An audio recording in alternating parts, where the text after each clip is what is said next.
আসসালামু আলাইকুম my dear student. আজকে তোমাদের সাথে আমি ইলেকট্রিক্যাল অ্যান্ড ইলেকট্রনিক্স মেজারমেন্ট 1-এর চ্যাপ্টার 6 নিয়ে আলোচনা করব। এর আগে তোমাদের সাথে আমি আলোচনা করেছি চ্যাপ্টার 5 মুভিং আয়রন ইনস্ট্রুমেন্ট। আজকে তোমাদের সাথে আলোচনা করব মুভিং কয়েল ইনস্ট্রুমেন্ট। ওকে, মুভিং কয়েল ইনস্ট্রুমেন্ট সাধারণত দুই ধরনের হয়ে থাকে। একটা হচ্ছে permanent magnet moving coil instrument, যা শুধু ডিসিতে ব্যবহার করা হয়। কোথায় ব্যবহার করা হয়? ডিসিতে ইউজ করা হয়। আর আরেকটা হচ্ছে dynamometer type moving coil instrument, AC এবং ডিসিতে ব্যবহার করা হয়। এসি এবং ডিসিতে ইউজ করা হয়। ওকে, এবার আসো permanent magnet moving coil instrument. আমি এখানে একটা পার্মানেন্ট ম্যাগনেট মুভিং কয়েল আঁকলাম। তোমরা দেখো, এই আমার এইটা মূলত হচ্ছে একটা কয়েল, এই স্প্রিং। দেখো কয়েলটা হচ্ছে আয়তকার। এই কয়েলটা হচ্ছে কি আয়তকার। এই কয়েলে আমি দুইটা স্প্রিং ব্যবহার করলাম, একটা S1 আর একটা S2। এই কয়েলটা একটা পার্মানেন্ট ম্যাগনেটের মধ্যে অবস্থিত, নর্থ পোল সাউথ পোল। এটা হচ্ছে মূলত একটা পার্মানেন্ট ম্যাগনেট। ওকে, এই কয়েলের প্রস্থ হচ্ছে বি। তাহলে এই কয়েলের প্রস্থ হচ্ছে বি আর দৈর্ঘ্য হচ্ছে এল। দৈর্ঘ্য হচ্ছে কি এল। তাহলে কয়েলের ক্ষেত্রফল হবে, আর যেহেতু আয়তকার, এই কয়েলের ক্ষেত্রফল হবে বি ইন্টু এল। কয়েলের ভিতরে আমি একটা অ্যালুমিনিয়াম ফর্মার ব্যবহার করব, যা সফট আয়রন দ্বারা গঠিত। এই ফর্মারের সাথে একটা অ্যালুমিনিয়াম ফর্মার, তোমরা দেখো এই ফর্মারের সাথে ফর্মার থেকে আমার কি থাকবে, একটা পয়েন্টারটা স্কেলের উপরে থাকবে, যা দাগাঙ্কিত স্কেলে ডিফ্লেকশন দিবে। ওকে, তাহলে দেখো আমার এই পার্মানেন্ট ম্যাগনেট মুভিং কয়েল ইনস্ট্রুমেন্টটা কী দ্বারা গঠিত? একটি আয়তকার কয়েল দ্বারা গঠিত। আয়তকার কয়েলটা একটা পার্মানেন্ট ম্যাগনেটের ভিতরে অবস্থিত। আর এই আয়তকার কয়েলটার ভিতরে একটা অ্যালুমিনিয়াম বা কপারের ফর্মার ইউজ করা হয়।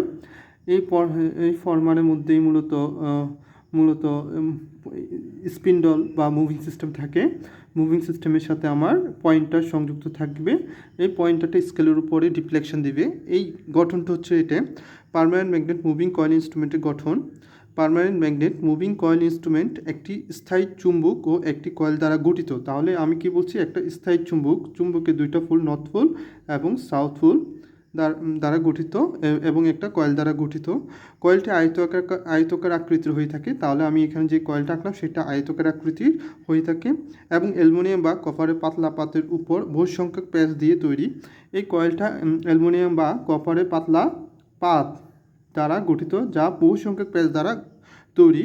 কয়েলের ভিতরে সিলিন্ড্রিক্যাল বা আয়তকার আকৃতির, সিলিন্ড্রিক্যালও হতে পারে বা আয়তকার আকৃতির একটি নরম লোহা ব্যবহার করা হয়। এটা হচ্ছে নরম লোহা, যার সাথে পয়েন্টারটা যুক্ত থাকবে। যার সাথে আমার কি যুক্ত থাকবে? পয়েন্টারটা যুক্ত থাকবে। পয়েন্টারটি স্কেলের উপর ডিফ্লেকশন দিবে, অর্থাৎ এই পয়েন্টারটা কোথায় ডিফ্লেকশন দিবে? স্কেলের উপরে ডিফ্লেকশন দিবে। ওকে, স্পিন্ডলের সাথে দুইটি স্প্রিং ব্যবহার করে। তাই তোমরা দেখো এখানে আমি দুইটি স্প্রিং ব্যবহার করলাম। এই দুইটি স্প্রিং ব্যবহার করলাম ইনস্ট্রুমেন্ট ড্যাম্পিং দূর করার জন্য। আমরা moving coil instrument, permanent magnet moving coil ইনস্ট্রুমেন্টে এডি কারেন্ট ড্যাম্পিং ব্যবহার করব। এটা হচ্ছে মুভিং কয়েল ইনস্ট্রুমেন্টের গঠন। এবার কার্যপ্রণালীটা নিয়ে পড়ি। তোমরা যেহেতু গঠন বুঝে গেছো, কার্যপ্রণালী বুঝবা। দেখো, যখন পার্মানেন্ট ম্যাগনেট মুভিং কয়েল ইনস্ট্রুমেন্টের কার্যপ্রণালী হচ্ছে, ওই ইনস্ট্রুমেন্টটা আর ইনস্ট্রুমেন্ট একই। দেখো, এটা একটু আয়তকার কয়েলে পার্মানেন্ট ম্যাগনেটের মধ্যে অবস্থিত। এর মধ্যে একটা কোর, এখানে দিচ্ছে কোর, মূলত এটা একটা ফর্মার। আর এটা হচ্ছে স্পিন্ডলের সাথে আমরা স্প্রিং ব্যবহার করলাম। স্পিন্ডলের সাথে কি থাকবে? পয়েন্টারটা থাকবে। ওকে, অর্থাৎ যখন এই ইনস্ট্রুমেন্টকে সাপ্লাইয়ের সাথে সংযুক্ত করব, অর্থাৎ এই ইনস্ট্রুমেন্টটাকে যখন আমি সার্কিটের সাথে সংযুক্ত করব, তখন ইনস্ট্রুমেন্ট কয়েলের ভিতর দিয়ে কারেন্ট প্রবাহিত হবে। তখন এই ইনস্ট্রুমেন্ট যে কয়েল আছে, এই কয়েলের মধ্য দিয়ে কারেন্ট প্রবাহিত হবে, যার কারণে কয়েলে চুম্বক ক্ষেত্র তৈরি হয়। যার কারণে কয়েলটা কী হবে? চুম্বক ক্ষেত্রে তৈরি হয়। উক্ত চুম্বক ক্ষেত্র কয়েলে একটি ফোর্স বা টর্ক উৎপন্ন করবে। তাহলে আমার যে চুম্বক ক্ষেত্রটা তৈরি হবে, ওই চুম্বক ক্ষেত্রটা একটা ফোর্স বা টর্ক উৎপন্ন করবে। সৃষ্ট ফোর্সটি পয়েন্টারকে দাগাঙ্কিত স্কেলের উপর ডিফ্লেকশন টর্ক দেয়। এই ফোর্সের কারণে স্কেলের উপরে ডিফ্লেকশন টর্ক দিবে এবং পয়েন্টার শূন্য অবস্থান হতে দাগাঙ্কিত স্কেলের উপর যে কোনো অবস্থানে অবস্থান করে।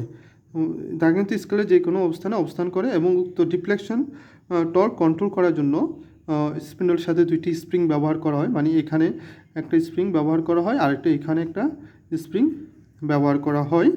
আর এডি ড্যাম্পিং বা কম্পন দূর করার জন্য আমরা কি এডি কারেন্ট ড্যাম্পিং ব্যবহার করছি। আর এটা শুধুমাত্র ডিসিতে ব্যবহার করে, এটা শুধুমাত্র ডিসিতে ব্যবহার করা হয়। এটা হচ্ছে পার্মানেন্ট মুভিং কয়েল ইনস্ট্রুমেন্টের কার্যপ্রণালী। এখন আমরা পড়ব টর্ক সমীকরণ। দেখো টর্ক সমীকরণটা হচ্ছে সেম।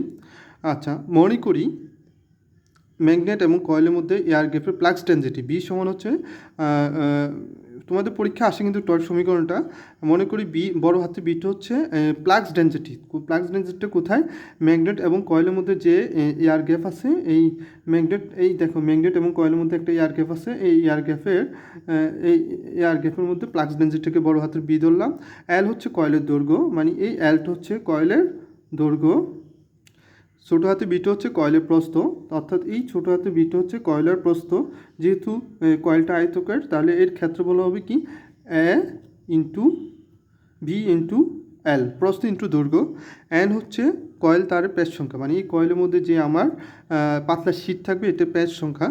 আচ্ছা, যদি কয়েলের মধ্যে দিয়ে আই কারেন্ট প্রবাহিত হয়, যদি এই কয়েলের মধ্যে দিয়ে আমার কি প্রবাহিত হয়, আই কারেন্টটা প্রবাহিত হয়, তখন প্রতি টার্ন মানে প্রতি প্যাচের জন্য কয়েলের চারপাশে উৎপন্ন বল হবে এফ, মানে তাহলে প্রতি প্যাচের জন্য উৎপন্ন বল হবে বি আই এল। এটা আই আর এটা হচ্ছে L, B I L newton. তাহলে প্রতি টার্নের জন্য চারপাশে উৎপন্ন বল হবে B I L newton. Beta হচ্ছে ফ্লাক্স ডেনসিটি, আই হচ্ছে কয়েলের মধ্যে প্রবাহিত কারেন্ট, এল হচ্ছে কয়েলের দৈর্ঘ্য। সুতরাং আমার হচ্ছে প্রতি টার্নে, আর তাহলে এন সংখ্যক টার্নের জন্য হবে কি F equal to N B I L newton. ওকে,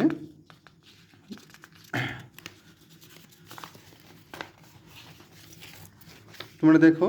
আচ্ছা, ডিফ্লেকশন টর্ক সমান আমরা কি জানি? আমরা জানি ডিফ্লেকশন টর্ক সমান বল ইন্টু লম্ব দূরত্ব। বল হচ্ছে কি? বল হচ্ছে ফোর্স, আর লম্ব দূরত্বটা হচ্ছে যেমন কয়েলের যে প্রস্থ সেটা হচ্ছে লম্ব দূরত্ব। ওকে, আমরা জানি কয়েলের প্রস্থ হচ্ছে বি, তাহলে আমরা এফ বের করলাম এন সংখ্যক প্যাচের জন্য এন বি আই এল, আর লম্ব দূরত্বটা হচ্ছে ছোটো হাতের বি। তাহলে আমি লিখতে পারি এন আই ইন্টু বড় হাতের B into I L B, এটা হচ্ছে এল বি। এল হচ্ছে কয়েলের দৈর্ঘ্য, বি হচ্ছে প্রস্থ। তাহলে টিডি সমান লিখতে পারি N I into B into A L B, মানে হচ্ছে মানে এ সমান কি, এ সমান এল ইন্টু বি। যেহেতু কয়েলটা আয়তকারের ক্ষেত্রে এটা হচ্ছে প্রস্থ আর এটা হচ্ছে দৈর্ঘ্য, তাহলে ক্ষেত্রফল কি এল ইন্টু বি। তাহলে ডিফ্লেকশন টর্ক সমান আমি লিখতে পারি এন আই এম্পিয়ার টার্ন, এর একক হচ্ছে এম্পিয়ার টার্ন, আর এটা ফ্লাক্স ডেনসিটি, আর এটা হচ্ছে কয়েলের ক্ষেত্রফল। আচ্ছা, এখানে এই ভিটা হচ্ছে মূলত কনস্ট্যান্ট, ভি এ মানে ক্ষেত্রফল এবং প্যাচ সংখ্যা মূলত নির্দিষ্ট থাকবে, ফ্লাক্স ডেনসিটি, ক্ষেত্রফল এবং প্যাচ সংখ্যা। তাহলে আমরা এখানে আমি শুধু বি লিখছি, বি হবে না, শুধু বি হবে না, এ বি এন তিনটে হচ্ছে কনস্ট্যান্ট। তাহলে টিডি প্রফেশনাল আই লিখতে পারি, টিডি প্রফেশনাল আই, অর্থাৎ TD equal to KD I. Spring কন্ট্রোলের ক্ষেত্রে আমরা জানি TC equal to proportional theta, তাহলে আমরা লিখতে পারি TC equal to K theta. আচ্ছা, আমরা জানি যখন পয়েন্টারটা স্থির থাকে তখন ডিফ্লেকশন টর্ক এবং কন্ট্রোল টর্ক সমান এবং বিপরীত, অর্থাৎ টিসি ইকুয়াল টু টিডি। তাহলে আমি টিসি এর জায়গায় আমি কে থিটা বসালাম, টিডি এর জায়গায় কে ডি আই বসালাম। এখন কেউ ধ্রুবক, কেটি ধ্রুবক, তাহলে আমি লিখতে পারি সুতরাং এই থিটা প্রফেশনাল আই, অর্থাৎ ডিফ্লেকশন কোণ কারেন্টের সমানুপাতিক। তাহলে পার্মানেন্ট ম্যাগনেটের ক্ষেত্রে টর্কের সূত্রটা কী হবে? ডিফ্লেকশন কোণ কারেন্টের সমানুপাতিক। ওকে, এখন আমরা পড়ব ডাইনামোমিটার টাইপ ইনস্ট্রুমেন্ট। দেখো, ডাইনামোমিটার টাইপ ইনস্ট্রুমেন্টের সাধারণত দুইটি কয়েল থাকবে, একটা হচ্ছে ফিক্সড কয়েল, একটা মুভিং কয়েল। আমি এখানে দুইটা কয়েল দেখালাম, এই একটা কয়েল, দেখো এই দুইটা মিলে হয় একটা কয়েল। তোমাদের বই আছে, চিত্রটা ফুল আসে নাই, এই দুইটা মিলে হবে কি আমার একটা কয়েল। এই কয়েলটা একটা কয়েলের সমান দুই ভাগে বিভক্ত। এই মাঝখানে একটা আয়রন থাকবে, কয়েল থাকবে, সেটা হচ্ছে মুভিং কয়েল। তাহলে এই দুইটা কয়েলকে আমি বলবো ফিক্সড কয়েল, আর এই কয়েলটাকে বলবো কি মুভিং কয়েল। ওকে, মুভিং কয়েলের সাথে আমার পয়েন্টার থাকবে বা মুভিং সিস্টেম থাকবে, যা দাগাঙ্কিত স্কেলের উপরে ডিফ্লেকশন দিবে।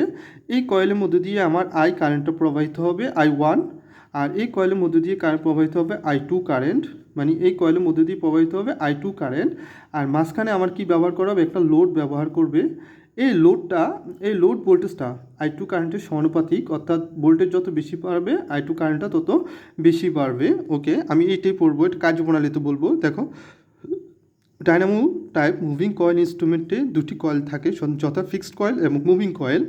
ফিক্সড কয়েল সমান দুই অংশে বিভক্ত, এই সমান দুই অংশে বিভক্ত, এবং কয়েলটি লোডের সাথে সিরিজে থাকবে। তাহলে আমার এটা যদি লোড হয়, দেখো কয়েলটা লোডের সাথে কিসে আছে, সিরিজে আছে। ফিক্সড কয়েলটি মোটা তারে কম সংখ্যক প্যাচ বিশিষ্ট হয়ে থাকে। আমার ফিক্সড কয়েলটা মোটা তারের কম সংখ্যক প্যাচ বিশিষ্ট হবে এবং লোড কারেন্ট বহন করবে, এবং এই ফিক্সড কয়েলটি মূলত সার্কিটের লোড কারেন্টটা বহন করবে। মুভিং কয়েল হচ্ছে, এই কয়েলটা হচ্ছে মুভিং কয়েল লোডের সাথে প্যারালালি সংযুক্ত থাকে। তাহলে এটা লোড, এই লোডের সাথে মুভিং কয়েলটা কিসে সংযুক্ত থাকবে, প্যারালালি সংযুক্ত থাকবে। লোড কারেন্ট এবং লোডের কারেন্ট বহন করবে, এবং লোডের কারেন্ট বহন করবে যা লোড ভোল্টেজের সাথে সরাসরি সমানুপাতিক। অর্থাৎ এই যে লোড কারেন্টটা বহন করবে সেটা লোড ভোল্টেজের সাথে সরাসরি এই লোড ভোল্টেজের সাথে সরাসরি সমানুপাতিক। লোড ভোল্টেজ বেশি হলে মুভিং কারেন্টটা বেশি হবে, বেশি হবে। এবার দেখো, এই তারটি চিকন এবং বহুসংখ্যক প্যাচ দ্বারা গঠিত। তাহলে আমার এই তারটা কি, চিকন এবং বহুসংখ্যক প্যাচ দ্বারা গঠিত, ঠিক আছে, গঠিত। উক্ত কয়েলের সাথে মুভিং সিস্টেম পয়েন্টার সংযুক্ত থাকবে। তাহলে মুভিং কয়েলের সাথে মুভিং সিস্টেম পয়েন্টার সংযুক্ত থাকবে, যা স্কেলের উপর ডিফ্লেকশন দেবে। ডিফ্লেকশন দেবে। কন্ট্রোল টর্ক তৈরি করার জন্য স্পিন্ডলের সাথে স্প্রিং কন্ট্রোল বা গ্র্যাভিটি কন্ট্রোল ব্যবহার করা যায়। পয়েন্টারকে নির্দিষ্ট স্থানে কম্পন দূর করার জন্য এয়ার ফ্রিকশন ড্যাম্পিং ব্যবহার করা হয়, যা প্রত্যেকটা ইনস্ট্রুমেন্টের মধ্যে বলা আছে ড্যাম্পিং এবং কন্ট্রোল সিস্টেমের কথা। এবার হচ্ছে ডায়নামো টাইপ মুভিং ইনস্ট্রুমেন্টের কার্যপ্রণালী পড়বো। দেখো, খুব সহজ। ওকে,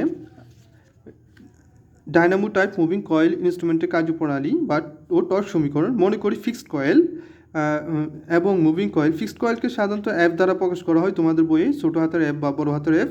ফিক্সড কয়েল এবং মুভিং কয়েলের মধ্যে দিয়ে প্রবাহিত কারেন্ট I1 I2, আমি যেটা ঘটনা বললাম, ফিক্সড কয়েল এবং মুভিং কয়েলের মধ্যে প্রবাহিত কারেন্ট হচ্ছে কি, মানে এটা হচ্ছে ফিক্সড কয়েল। দেখো,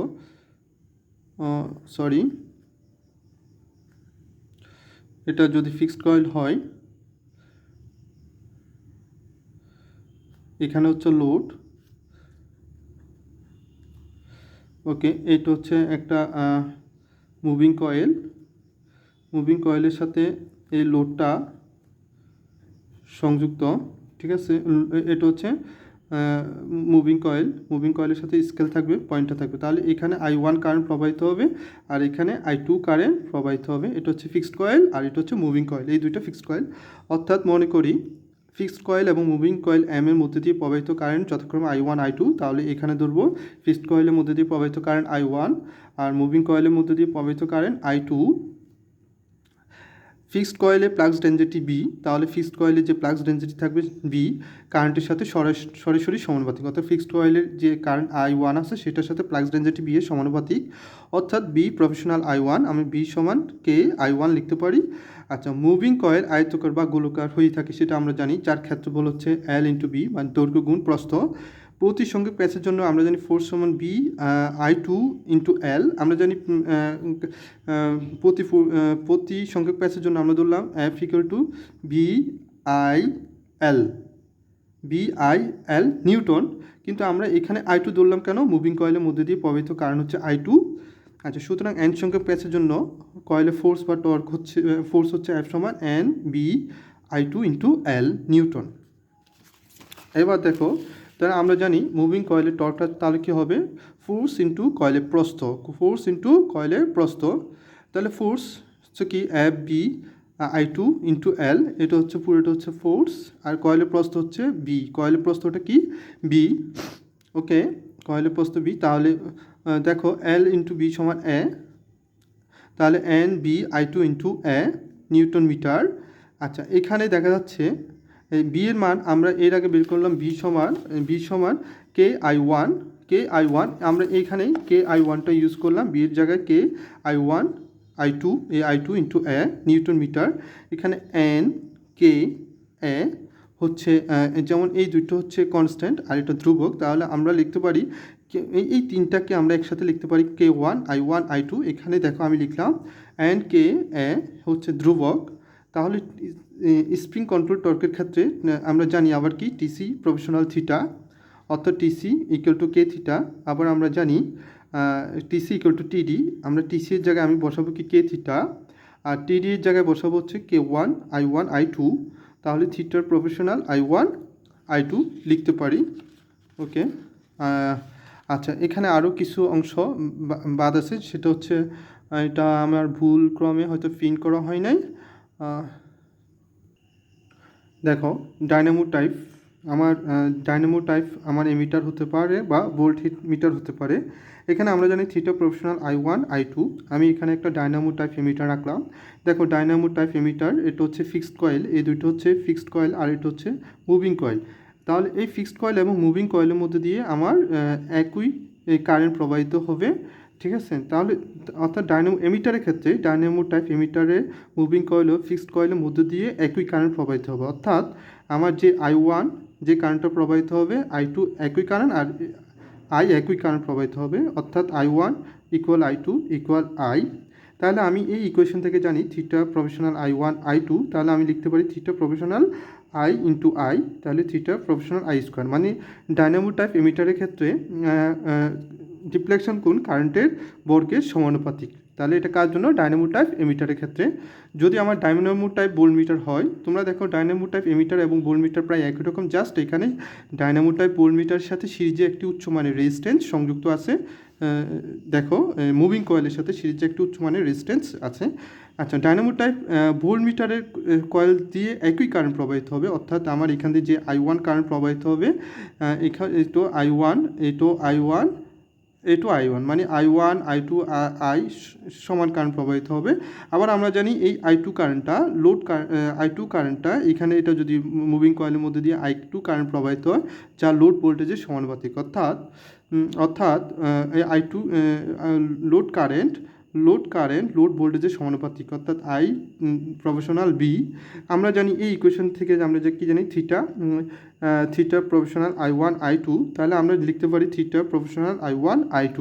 ওকে, তাহলে আমরা থিটা প্রফেশনাল লিখতে পারি যেহেতু I1 I2 সমান I ইন্টু I। ওকে, আবার দেখো আবার কি লেখা যায়, থিটা প্রফেশনাল আবার লেখা যায় এই ক্ষেত্রে এটার জন্য এরকম লেখা যায়।